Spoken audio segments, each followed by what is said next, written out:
Comment les hackers contournent l'activation des logiciels? Bienvenue sur ma chaîne, je suis Michel Gouffo.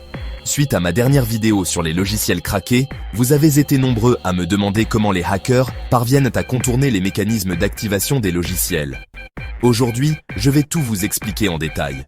C'est un sujet fascinant qui se situe à l'intersection de l'ingéniosité technique et, disons-le, d'une certaine forme de délinquance numérique.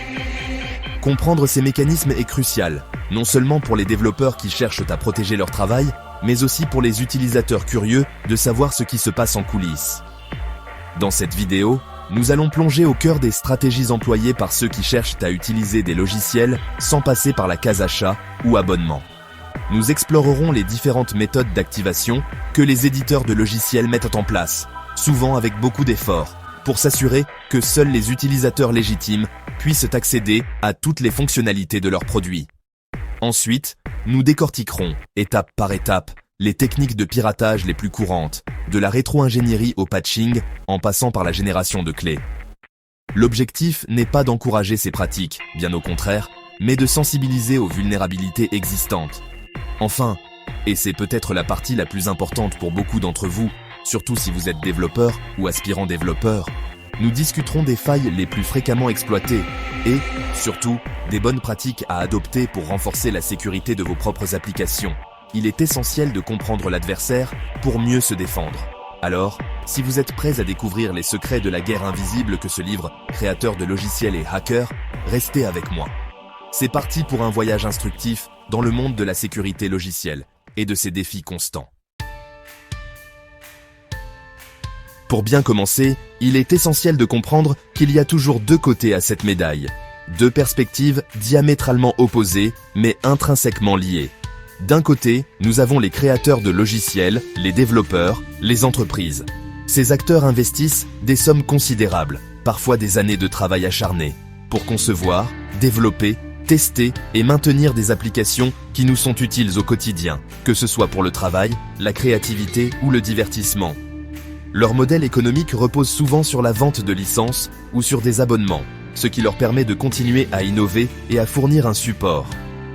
La protection de leur propriété intellectuelle est donc une priorité absolue pour eux, et les mécanismes d'activation sont l'une des premières lignes de défense.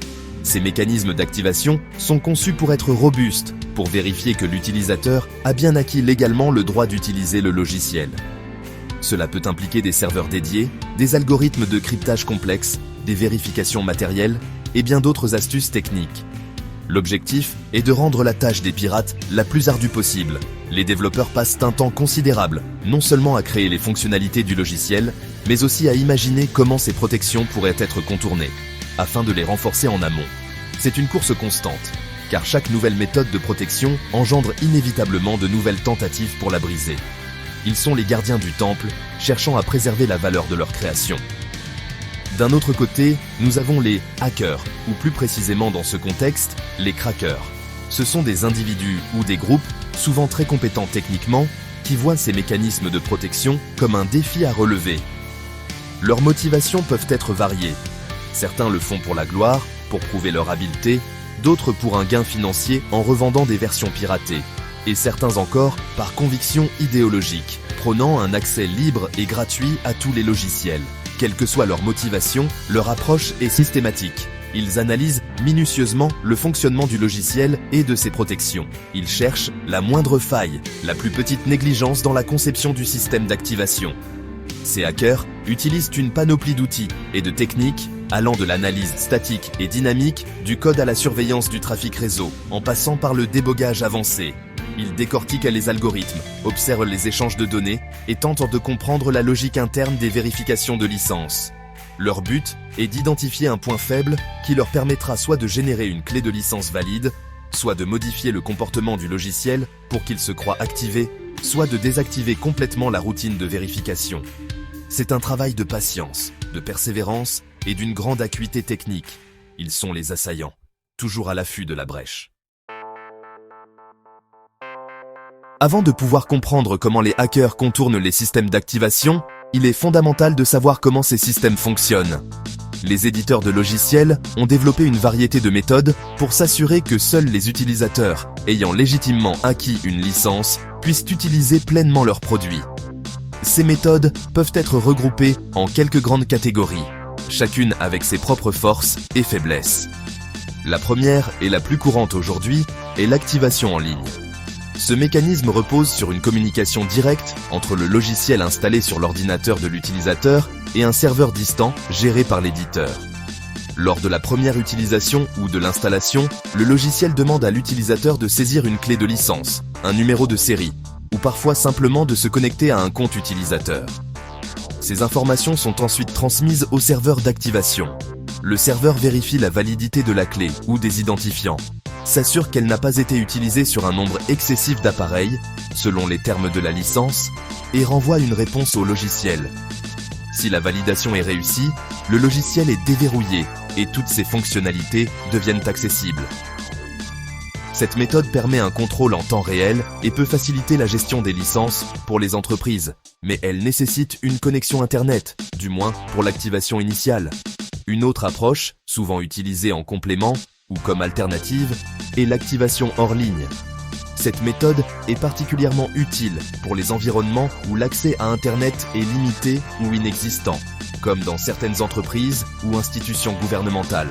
Dans ce cas, la vérification de la clé de licence se fait localement, sans nécessité de connexion à un serveur distant au moment de l'activation.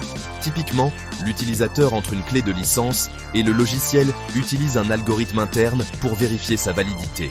Parfois, un code de requête est généré par le logiciel, que l'utilisateur doit transmettre par téléphone, email ou via un autre ordinateur connecté à l'éditeur, qui lui fournit alors un code d'activation en retour. Ces algorithmes de validation locale doivent être particulièrement robustes, car ils sont entièrement présents sur la machine de l'utilisateur et donc plus exposés à l'analyse par des hackers. Les développeurs utilisent souvent des techniques de cryptographie et d'obfuscation pour protéger ces algorithmes. L'activation hors ligne peut aussi impliquer l'utilisation de dongles matériels, des petites clés USB qui doivent être connectées à l'ordinateur pour que le logiciel fonctionne. Le logiciel vérifie périodiquement la présence du dongle. C'est une forme de protection physique qui peut être efficace, mais qui a aussi ses contraintes en termes de coût et de praticité pour l'utilisateur. Maintenant que nous avons une bonne compréhension des différentes méthodes d'activation, penchons-nous sur l'arsenal technique des hackers. Comment parviennent-ils concrètement à contourner ces barrières, parfois très sophistiquées ? L'une des techniques fondamentales et les plus puissantes est la rétro-ingénierie, ou reverse engineering. Cela consiste à décompiler ou désassembler le code du logiciel pour en analyser le fonctionnement interne. L'objectif est de comprendre la logique derrière les mécanismes de vérification de licence. C'est un travail minutieux qui demande une solide expertise en programmation bas niveau et une grande patience. Les hackers utilisent des outils spécialisés, comme des désassembleurs, IDA Pro, Ghidra, et des débogueurs, OliDBG, X64DBG, pour inspecter le code binaire du logiciel. Ils cherchent les portions de code responsables de l'appel aux routines d'activation, les conditions qui déterminent si une licence est valide ou non, et les fonctions qui débloquent les fonctionnalités premium. Une fois ces zones identifiées, ils peuvent tenter de comprendre comment les modifier à leur avantage. La rétro-ingénierie est souvent la première étape avant d'appliquer d'autres techniques comme le patching ou la création de keygen. C'est un véritable travail de détective dans les méandres du code compilé. Une autre technique très répandue est la création de générateurs de clés, ou keygens. Un keygen est un petit programme conçu par les hackers après avoir analysé et compris l'algorithme de génération et de validation des clés de licence d'un logiciel. Si l'algorithme de validation est entièrement local, activation hors ligne, et que le hacker parvient à le reconstituer, il peut alors écrire un programme qui génère des clés qui seront reconnues comme valides par le logiciel. Ces keygens sont ensuite distribués, permettant à n'importe qui de générer une clé fonctionnelle sans payer pour le logiciel. C'est une attaque directe contre l'intégrité du système de numéros de série. Le développement d'un keygen efficace nécessite souvent une compréhension profonde des mathématiques et de la cryptographie utilisées par les développeurs du logiciel original. Parfois, les algorithmes sont simples, mais souvent, ils impliquent des opérations complexes. Les hackers vont chercher des faiblesses dans l'implémentation de ces algorithmes. Par exemple, si la plage de numéros de série valide est trop prévisible, ou si l'algorithme de vérification présente des raccourcis exploitables, la création d'un keygen devient plus aisée. C'est pourquoi la robustesse de l'algorithme de génération de clés est si cruciale pour les éditeurs. Le patching est une autre méthode couramment employée. Elle consiste à modifier directement le code binaire du logiciel, les fichiers exécutables .xu ou les bibliothèques .ll pour altérer son comportement. Après avoir exploré les techniques utilisées par les hackers, il est logique de se demander pourquoi ces techniques fonctionnent-elles si souvent. La réponse réside dans les failles, parfois béantes, parfois subtiles, présentes dans la conception ou l'implémentation des mécanismes de protection des logiciels. Identifier ces faiblesses courantes est essentiel pour les développeurs qui souhaitent créer des systèmes d'activation plus robustes. L'une des failles les plus fréquemment exploitées concerne les vérifications de licences faibles, notamment des conditions de saut mal implémentées dans le code. Imaginez une instruction dans le code qui dit « Si la licence n'est pas valide, alors sautez à la section du code qui affiche « Période d'essai expirée ». Un hacker, après rétro-ingénierie, peut localiser cette instruction. S'il parvient à la modifier pour qu'elle devienne « Si la licence EST valide, alors sautez » ou simplement la remplacer par une instruction inconditionnelle qui saute par-dessus le message d'erreur, le tour est joué. Cela semble simple, et parfois ça l'est. Des erreurs logiques dans la structuration des vérifications, ou une protection insuffisante de ces points de décision critiques, ouvrent grand la porte au patching. Une autre faille majeure est le manque d'obfuscation du code. Face à ces menaces et techniques de piratage, que peuvent faire les développeurs pour protéger leur logiciel? Il n'existe pas de solution miracle garantie à 100%, car la sécurité est une course aux armements continus. Cependant, en adoptant une approche multicouche et en intégrant la sécurité dès la phase de conception, il est possible de rendre la tâche des hackers beaucoup plus difficile, voire économiquement non viable pour eux. Le premier conseil, et l'un des plus importants, est d'utiliser des techniques d'obfuscation robustes. Comme nous l'avons vu, un code clair est une aubaine pour les hackers.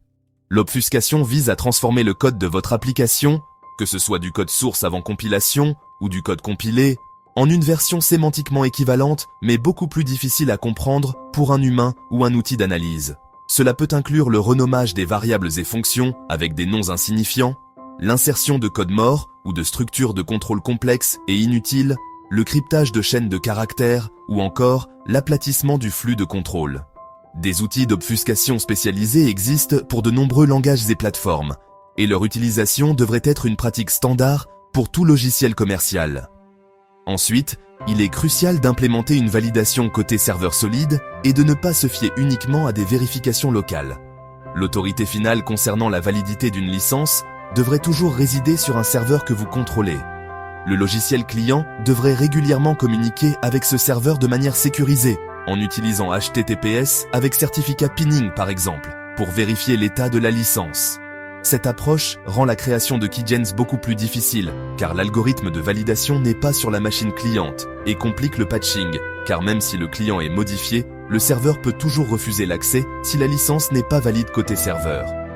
Cette validation côté serveur doit être bien conçue. Par exemple, le serveur ne doit pas simplement renvoyer un oui ou non. Il peut fournir des jetons de session à durée limitée, ou des données cryptées que seul le client peut utiliser pour déverrouiller certaines fonctionnalités. Il faut également prévoir des mécanismes pour gérer les pannes de réseau ou de serveur. Par exemple, une période de grâce pendant laquelle le logiciel continue de fonctionner hors ligne avant de nécessiter une nouvelle validation. C'est plus complexe à mettre en place qu'une simple validation locale, mais le gain en sécurité est considérable. Un autre conseil essentiel est d'effectuer des tests de sécurité réguliers et approfondis. Cela inclut des tests de pénétration, pentest, où vous ou une entreprise spécialisée tentez activement de craquer votre propre logiciel en utilisant les mêmes techniques que les hackers. Ces tests permettent d'identifier les faiblesses avant qu'elles ne soient exploitées par des acteurs malveillants. Il faut également intégrer l'analyse de sécurité statique, SAST, et dynamique, DAST, dans votre cycle de développement pour détecter les vulnérabilités potentielles dans le code au fur et à mesure de son écriture. Je me souviens d'une fois où un logiciel que j'avais développé, sur lequel j'avais passé des mois, a été piraté en quelques jours seulement après sa sortie. C'était une pilule amère à avaler, je vous l'assure. Mais cette expérience, aussi frustrante fut-elle, m'a énormément appris. Elle m'a poussé à plonger plus profondément dans les arcanes de la sécurité logicielle, à comprendre les motivations et les méthodes des hackers, non pas pour les imiter, mais pour mieux m'en défendre. Cela m'a poussé à renforcer la sécurité de mes applications et à partager mes connaissances pour aider d'autres développeurs à éviter les mêmes erreurs et les mêmes déconvenues. En résumé, comprendre les techniques utilisées par les hackers pour contourner l'activation des logiciels est essentiel pour renforcer la sécurité de vos applications. Nous avons vu les différentes méthodes d'activation, les outils et stratégies des pirates, les failles courantes et les contre-mesures que les développeurs peuvent mettre en place. Il est crucial d'adopter des pratiques de développement sécurisées dès le début du projet, d'investir